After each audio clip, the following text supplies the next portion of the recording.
l'ensemble des responsables un message dès ce matin qui est la déclinaison au niveau local de l'instruction du ministère de l'Éducation nationale.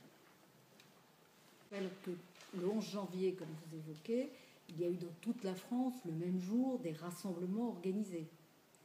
Ce que je vous dis aujourd'hui, c'est que nous sommes dans le temps du deuil, ça va durer 3 jours. Je déconseille les rassemblements pendant le temps du deuil. Nous sommes dans un phénomène de grande ampleur. Aujourd'hui, on nous disait que la plateforme, vous savez, pour avoir des nouvelles de personnes disparues dont on ne sait pas s'ils sont blessés ou tués, est complètement surchargée. Je rappellerai quand même que dans les personnes décédées, le dernier corps vient d'être évacué à 14h30.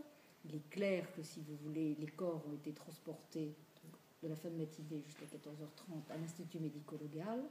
Il y a tout le processus d'identification, vous comprendrez bien, qui joue d'ailleurs aussi sur les blessés, parce que les blessés, je rappelle quand même qu'il y a plus de 200 blessés, dont 100 dont le pronostic vital est engagé, dans les conditions qui ont été éclatées déjà dans les différents hôpitaux de la région parisienne.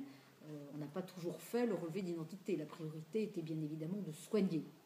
Rassemblements, manifestations sportives, pour savoir spectacle, parce qu'ils sont très interrogateurs, et on les comprend, même sollicités par leur population.